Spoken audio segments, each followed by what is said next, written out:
જે આપણી આગળ કેવલ બે સ્નેહ રહી ગયા છે, વિષયી સ્નેહ અને સહજ સ્નેહ. જ્યારે બી કોઈ કામ હોય, કંઈ સ્વાર્થ હોય, ત્યારે આપણે સન્મુખ થઈએ, આજ્ઞા કંઈ લઈએ. અત્યારની સ્થિતિ તો એ છે કે વિષયી સ્નેહ બી પ્રગટ થતો ન હોય, બીજો આપણને બોલે, બ્રહ્મસમન છે તને, તું સેવા કર, બધું સારું થઈ જશે. કોઈ એમ કે બધું સારું થઈ ગયું એટલે બસ આપણે સેવા પ્રારંભ કરીએ. હવે સેવા અગર પ્રારંભ કરવી હોય તો ક્યાં જવાનું? વલ્લભકુલ બાલકની પાસે જવાનું. વલ્લભકુલ બાલકની પાસે જઈને અને એમાં પણ જુઓ આપણા સ્નેહની જે, આનું નામ સ્નેહ ન હોય જો કે, છતાં બી હું કહીશ કે આપણી સ્નેહની જે શ્રેણી જે છે એ કેટલી નિમ્ન સ્તરની છે. આપણે તરત જઈને અને વિનંતી નહીં પરંતુ એક આજ્ઞારૂપી વિનંતી આપણે કરીએ, અમને મિશ્રી અને દૂધના ઠાકોરજી પધરાવા છે. આપણી વિનંતી નથી, આપણી પરોક્ષ આજ્ઞા જ છે. આપણે સાંભળવાની તસદી બી આપણે લીધી નહીં કે મારા ગુરુ મને શું આજ્ઞા કરે છે, એ પહેલાં સાંભળું. પહેલાં હું મારી ઈચ્છા શું છે એની વિનંતી કરું કે મારી ઈચ્છા છે કે હું સેવા કરું. હવે આપ મને આજ્ઞા કરો કે હું કયા પ્રકારે સેવા કરું. એ આપણે છોડીને અને આપણે સામે આજ્ઞા આપવા માટે દબાણ આપણે નાખીએ છીએ કે આપ અમને આ રીતની આજ્ઞા આપો. આપણો વિષય સ્નેહ. દાદાભાઈએ એક હમણાં બહુ સુંદર વાત કરી, ભાખરીની વાત. ભાખરીમાં શ્રીજી બાવા પ્રગટ થાય છે, દર્શન દે છે. આ આપણો વિષય સ્નેહ છે. કેમ? આપણું મન શેમાં હોય? ખાવામાં. ખાવાનો ટાઈમ થાય, 8:30-9 થાય, ડિનર ટાઈમ, એટલે ખાવામાં આપણું મન જાય. હવે શ્રીજી બાવા કે મારે જવું ક્યાં? સવારના સૂએ, બપોર ના ખાય, પાછો સૂઈ જાય, પાછો બહાર જાય, પાછો ખાય, તો મારે ક્યાં જવું?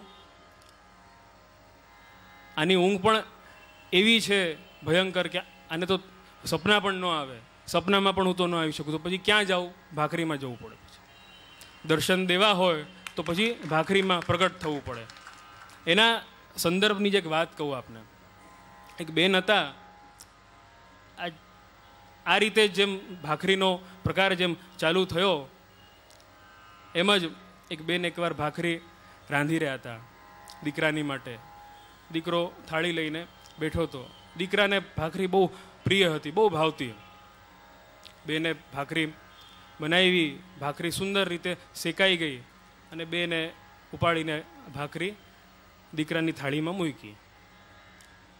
બેન બહુ સસ્પિશિયસ, બહુ શંકાસ્પદ હતા. આ બધા ભાખરીના પ્રસંગો સાંભળીને અને બહુ પ્રેરાયા હતા કે મારે ત્યાં બી ચોક્કસ ભાખરીમાં શ્રીનાથજી દર્શન આપશે જ. પ્રેરાયા હતા. એટલે ભાખરીને જોવે, રોજ જોવે. એક દાડો એ ક્ષણે એ જે ભાખરી બની હતી એમાં સાચે શ્રીજી બાવા ચિત્રિત થઈ ગયા, પ્રગટ થઈ ગયા.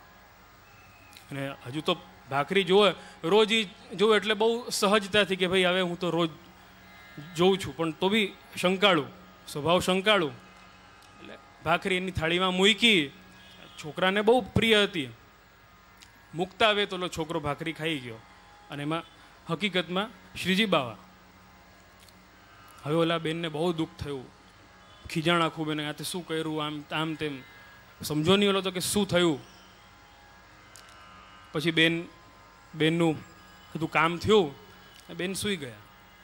બેન સૂઈ ગયા.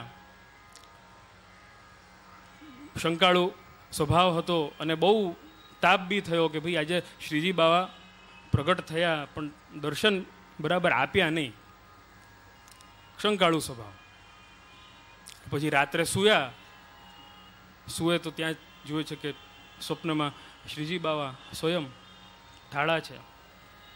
કહે છે કે હું તારા દીકરા ઉપર બહુ પ્રસન્ન થયો. તો બેનને તો આશ્ચર્ય થાય છે કે આપ મારી ઉપર આજ સુધી પ્રસન્ન થયા નથી, મને આજ સુધી કોઈ સ્વાનુભાવ નથી થયો, પણ મારા દીકરાએ આપની ચિત્રિત ભાખરી ખાઈ લીધી એમાં આપ પ્રસન્ન કેમ થઈ ગયા? એટલે શ્રીજી બાએ આજ્ઞા કરી કે જુઓ, બહુ સહજ વાત છે. આખી પુષ્ટિ માર્ગીય સૃષ્ટિ મારી સેવા કરે છે, મારું સ્મરણ કરે છે અને કણિકા કણિકા રૂપમાં મારા સ્વરૂપને પોતાનામાં સમાહિત કરે છે. કણિકા કણી વર્ષોમાં 10 વર્ષ, 20 વર્ષ, 25 વર્ષ જિંદગી જાય તો પણ સ્વરૂપ હૃદયારૂઢ થતું નથી. તારા છોકરાને જો એને એક વારમાં મારા આખા સ્વરૂપને હૃદયારૂઢ કરી લીધો, સમાહિત કરી લીધો, એટલે હું એના ઉપર બહુ પ્રસન્ન થયો. ત્યારે એ બેનની આસક્તિ વિષયોથી છૂટી. પ્રભુને પરિશ્રમ લેવો પડ્યો, ભાખરીમાં આવવું પડ્યું. દામોદરો ભક્ત વશ્યો. પ્રભુ કેવા છે? ભક્તને વશ છે. તમને ભાખરીમાં અગર સ્નેહ હશે તો એમને ભાખરીમાં આવવું પડશે. તમને અગર પ્રભુના સ્વરૂપમાં અગર સ્નેહ હશે તો એમાં પ્રભુ સાક્ષાત પ્રગટ થશે. અને આશ્ચર્યની વાત નહીં હોય, યુવાનોને ખાસ કહીશ, આજે આપણને ચોકલેટમાં ને પાઉંમાં સ્નેહ છે. કોઈ આશ્ચર્યની વાત નહીં થાય કે ભવિષ્યમાં એમાં બી અગર શ્રીજી બાઓને પ્રગટ થવું પડે તો. એટલે કંઈ નહીં તો એમાંથી તો સ્નેહ છોડીને અને શ્રીજી બાવાના જરાક શ્રમનું આપણે નિવારણ કરીએ, એ આપણું કર્તવ્ય છે. આપણું કર્તવ્ય એ જ છે, જે બી કરીએ શુદ્ધ ભાવથી કરીએ.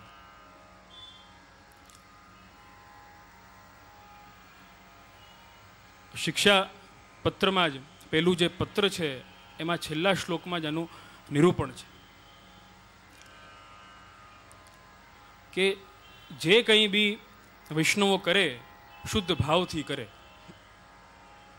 સર્વથા શુદ્ધ ભાવાનામ સર્વ વસ્તુનામ કૃપાલુનામ સર્વમ શ્રી વલ્લભાચાર્ય પ્રસાદેન ભવિષ્યતિ. વૈષ્ણવો જે બી કંઈ કરે એ શુદ્ધ ભાવથી કરે. વૈષ્ણવોની સેવા કરે તો શુદ્ધ ભાવથી કરે. પરંતુ આ શુદ્ધ ભાવ આવે ક્યાંથી? સંશય અહીંયા એ ઊભો થાય છે કે આ શુદ્ધ ભાવ આવે ક્યાંથી? ત્યારે કે છે સર્વમ શ્રી વલ્લભાચાર્ય પ્રસાદેન ભવિષ્યતિ. બધું શ્રી મહાપ્રભુજીની કૃપાથી સાર્થક થઈ શકશે, સાધક થઈ શકશે. પરંતુ હું આપને એક વાત હજુ કહીશ કે આપણા ઉપર મહાપ્રભુજીની આટલી બધી કૃપા છે, છતાં બી એ વસ્તુ કેમ સિદ્ધ નથી થતી? એનું કારણ મોટામાં મોટું છે આપણા ભાવનું ખંડન થવું. આજે અહીંયા આપણે સન્મુખમાં બેઠા છે, દાદાભાઈની જે કંઈ બી આજ્ઞા થઈ એ આપણે સાંભળી, વચનામૃત પૂરા થયા, બીજા કોઈ વૈષ્ણવની વાત આપણે સાંભળી, ઘરે ગયા ઘરવાળાની વાત આપણે સાંભળી, ઓફિસે ગયા આપણા બોસની વાત આપણે સાંભળી, ફરવા ગયા આપણા દોસ્તારોની વાત આપણે સાંભળી. એ બધી વસ્તુઓ સાથે મળીને અને આખું મિક્સચર બની જાય છે. એટલે આપણા ભાવનું ખંડન થઈ જાય છે. વૈષ્ણવને એ જરૂર છે કે સાંભળે ઓછું અને સમજે વધારે. જે વસ્તુ સાંભળવાની છે એ સાંભળે. વૈષ્ણવ કેવા હોવા જોઈએ? ગોકુલનાથજી કલ્યાણ ભટ્ટને આજ્ઞા કરી. કલ્યાણ ભટ્ટને જિજ્ઞાસા થઈ કે વૈષ્ણવના ભાવનું ખંડન કેમ થાય છે, એ આપ આજ્ઞા કરો. વૈષ્ણવનું ભાવ કેમ એક જેવું સ્થિર રહેતું નથી, એ આપ આજ્ઞા કરો. ગોકુલનાથજીએ બહુ મંદ સ્મિત આપીને આજ્ઞા કરી. વૈષ્ણવના ભાવનું ખંડન થવાનું કારણ એક જ છે, એમની અસાવધાનતા. વૈષ્ણવો અસાવધાન છે. જ્યારે પ્રભુની સેવામાં હોય ત્યારે બી અસાવધાન છે. જો એનો દાખલો તમે જુઓ કે સેવામાં તમે હો ક્યારેક ક્યારેક કોઈ વસ્તુ ભૂલી જાઓ છો. કેમ એવું થાય છે? કેમ કે અસાવધાની છે. સાવધાન રહ્યો સેવામાં તો ક્યારે બી એવું ન થાય. આપણી અસાવધાનીના ચિહ્નો છે બધા. વૈષ્ણવોના ભાવનું ખંડન થાય, વચ્ચે વચ્ચે અવરોધ આવે, એટલે જ આવે છે કે આપણો ભાવ છે એ અસાવધાન છે, આપણે અસાવધાન છે. પ્રભુની જ્યારે વિપરીત લીલાઓ દેખાય, પ્રભુથી અધિક કોઈ દેખાય, ત્યારે આપણે એમાં આસક્ત થઈ જઈએ છીએ. જેમ આપણા હમણાં સંપ્રદાયમાં જ નહીં, સંપ્રદાયની બહારની છે એ તો વાત, છતાં બી કેટલા એવા બધા શાસ્ત્રીજીઓ છે કે જેમના દુસ્સાહસથી બ્રહ્મસંબંધ આપે છે, અને એ લોકોના દુસ્સાહસથી આપણે બધા વૈષ્ણવો ભ્રમિત થઈ રહ્યા છે. હકીકતમાં તો એક વાત કહું આપને, આપ સર્વે વલ્લભીય છો અને આપની સન્મુખમાં વલ્લભ છે. આપ વલ્લભીય એટલે જ છો કેમ કે વલ્લભ છે. વલ્લભીયને તો વલ્લભની આજ્ઞા સાંભળવી જોઈએ. વલ્લભીઓ ક્યાંય ઓર ભાગે તો એ વલ્લભીય ન કહેવાય, એ વૈષ્ણવો ન કહેવાય. વલ્લભીય તો એ જ છે કે જે વલ્લભની આજ્ઞા સાંભળે. મને બહુ આનંદ થયો, દાદાભાઈ આટલો શ્રમ લઈને અને આ આયોજન રાખ્યું છે. અતિ સુંદર વાત છે. હું તો એમ જ કહીશ કે આપણા સંપ્રદાયમાં આ પ્રકાર ચાલુ થવો જ જોઈએ કે આપણે આપણા ગુરુની આજ્ઞા આપણે સાંભળીએ. અન્યત્ર આપણે કેમ આપણે દોરીએ, અન્યત્ર આપણે કેમ ભાગીએ, અન્યનું કેમ આપણે સાંભળીએ. આપણા ગુરુ છે જે સર્વ સામર્થ્યયુક્ત છે, આપણે એમની આજ્ઞા કેમ ન સાંભળીએ. વલ્લભીય વલ્લભથી થયા છે, એમનો ભાવ ટકશે તો વલ્લભની આજ્ઞાઓથી ટકશે, વૈષ્ણવોના સત્સંગથી ટકશે. પરંતુ એમાં બી એક કાળજી રાખવાની બહુ મોટી જરૂર છે આપણને. વૈષ્ણવોમાં જ્યારે આપસમાં બી જ્યારે સત્સંગ થતા હોય છે ત્યારે પ્રકાર ટોળાઓનો ચાલુ ન થઈ જવો જોઈએ કે એક જણને ત્યાં સત્સંગ થાય એટલે બધા ટોળાઓ ભેગા થઈ જાય. નહીં, સમકક્ષ અને સંભાવી જે જીવો હોય એ ગુરુની આજ્ઞા લઈને અને સત્સંગ કરે ત્યારે એમને આ માર્ગ સાધ્ય બનશે. નવરત્નમાં આજ્ઞા છે, આપ જો આપ નિવેદનમ તું સ્મર્તવ્યમ સર્વથા તાદૃશયુજનૈ. એ આજ્ઞાનું તાત્પર્ય શું કે વૈષ્ણવો જ્યારે ભેગા થાય ત્યારે નિવેદનનું સ્મરણ કરે કે હું સમર્પિત જીવ છું એનું સ્મરણ કરે, પોતાના સ્વાનુભાવ જે થયા છે એનું આદાન પ્રદાન કરે, એને એક્સચેન્જ કરે. પરંતુ આપણી સ્થિતિ એ છે કે આજે આપણે બધા વૈષ્ણવો આપસમાં શીખવાડવા મંડી ગયા છે. આપણી પરિસ્થિતિ એ ઊભી થઈ ગઈ છે જ્યારે કે આચાર્ય ચરણની આજ્ઞા છે સેવા કૃતે ગુરોર આજ્ઞા. આપણે વૈષ્ણવને શીખવાડીએ છીએ, કાલે તો 11 છે, ફૂલ મંડળી થવી જ જોઈએ, તે ન કરી. આપણે શીખવાડીએ છીએ, અરે તમને શું ખબર કે ફૂલ મંડળી થવી જોઈએ કે ન થવી જોઈએ. એને એના ગુરુની સન્મુખમાં જઈને એમનાથી પૂછવા દો કે મારે ફૂલ મંડળી કરવી કે ન કરવી. એ આપણો મેટર જ નથી. આ ફૂલ મંડળી થઈ ગયા બાદ જે આનંદ થયો છે એ આપણા સમકક્ષ અને સંભાવી જીવો સાથે આદાન પ્રદાન જ્યારે એનું થાય ત્યારે સત્સંગની સાર્થકતા આવે. શીખવાનું ગુરુની પાસે હોય, શીખવાનું સત્સંગમાં ન આવે. સત્સંગમાં તો ભાવના આદાન પ્રદાન થાય. એટલે અહીંયા આટલું સુંદર આયોજન દાદાભાઈએ શ્રમ લઈને કર્યું છે. હું તો ફક્ત એક વાત કહીશ કે એની સાર્થકતા એ જ છે કે આપણે સર્વે શિક્ષાપત્રનો ગ્રંથ અને એનો એક શ્લોક નિત્ય વાંચનનું ક્રમ રાખીએ, અને એ બી ઊંઘમાં નહીં, જાગતી આંખોમાં. જાગતી આંખોમાં એ ખાસ કહીશ. આપશ્રી પણ જાગતી આંખોથી સમજાવે આપણને, તો આપણો બી ધર્મ શું બને કે જાગતી આંખોથી સાંભળીએ અને જાગતી આંખોમાં જ ગ્રંથનું અવલોકન કરીએ. રાતના જ્યારે ભર ઊંઘમાં આંખો ડૂબેલી હોય ને ત્યારે ગ્રંથ ખુલે તો આપનો પરિશ્રમ તો વ્યર્થ થઈ જાય.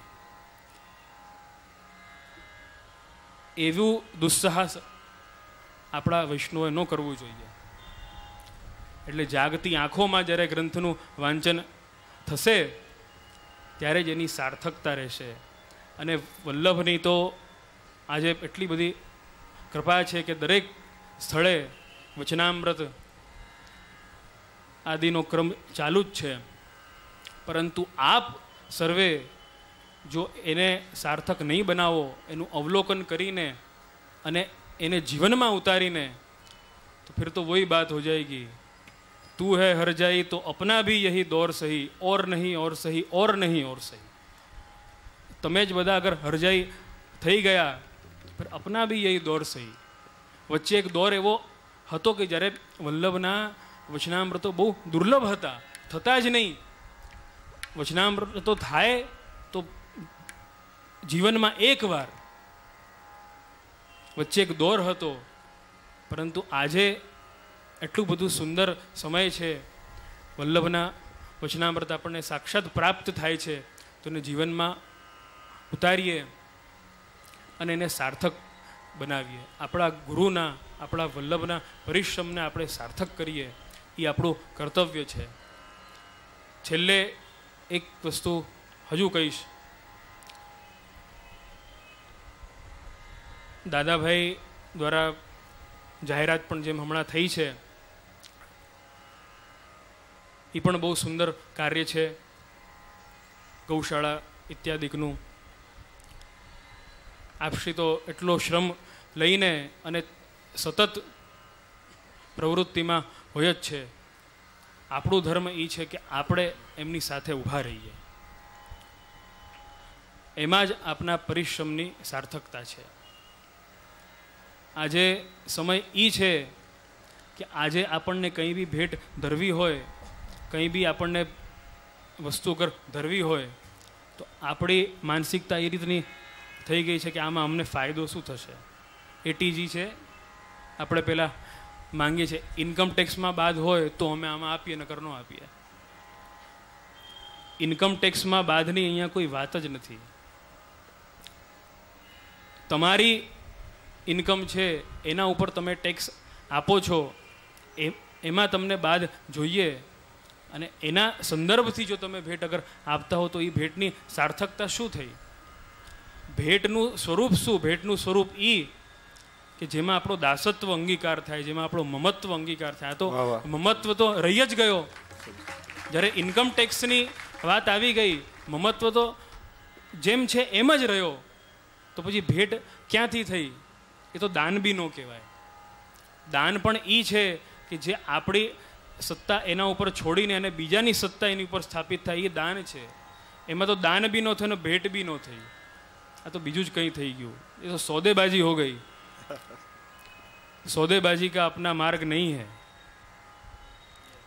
એટલે દાદાભાઈએ જે પરિશ્રમ લઈને આટલું સુંદર આયોજન કર્યું, એના બદલ આપનો ખૂબ ખૂબ આભાર અને ખૂબ ખૂબ આપને શુભકામના. આજ કહી આપણા વક્તવ્યને વિરામ. શ્રી વલ્લભાધીશ કી જય. મનોરથી પરિવાર આરતીની તૈયારી કરશે.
सफल कर लीजे। देवी जन के कारण आए, सात श्री गोवर्धन नाथ को लाए। आरती वल्लभ वर की कीजे, अपनो जन्म सफल कर लीजे। श्री भागवत मर्म समझायो, लीला रस भूतल प्रगटायो। आरती वल्लभ वर की कीजे, अपनो जन्म सफल कर। निज जन के सब दोष मिटाए, सबको ब्रह्म सबोध कराए। आरती वल्लभ वर की कीजे, अपनो जन्म सफल कर लीजे। सेवा रीत प्रीत सिखलाए, पुष्टि मार्ग की ज्योत जलाए। आरती वल्लभ वर की कीजे, अपनो जन्म सफल कर लीजे। अब तो इतनी करुणा कीजे, वल्लभ अपनी शरण में लीजे। शरण में लीजे, शरण में लीजे। आरती वल्लभ वर की कीजे, अपनो जन्म सफल कर लीजे। आरती वल्लभ वर की कीजे, अपनो जन्म सफल कर लीजे।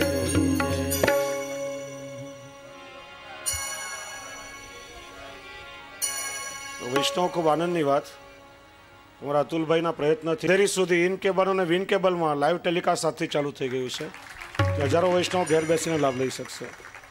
ખાલી દહીસર બોરીવલીમાં ડિફર ટેલિકાસ્ટ છે એટલે બીજે દિવસે બતાવશે, બાકી અંધેરી સુધીમાં લાઈવ ટેલિકાસ્ટ છે. મારા અતુલભાઈને ખૂબ ખૂબ આભાર અને ધન્યવાદ. વૈષ્ણવના ખૂબ આશીર્વાદ મળશે એમને.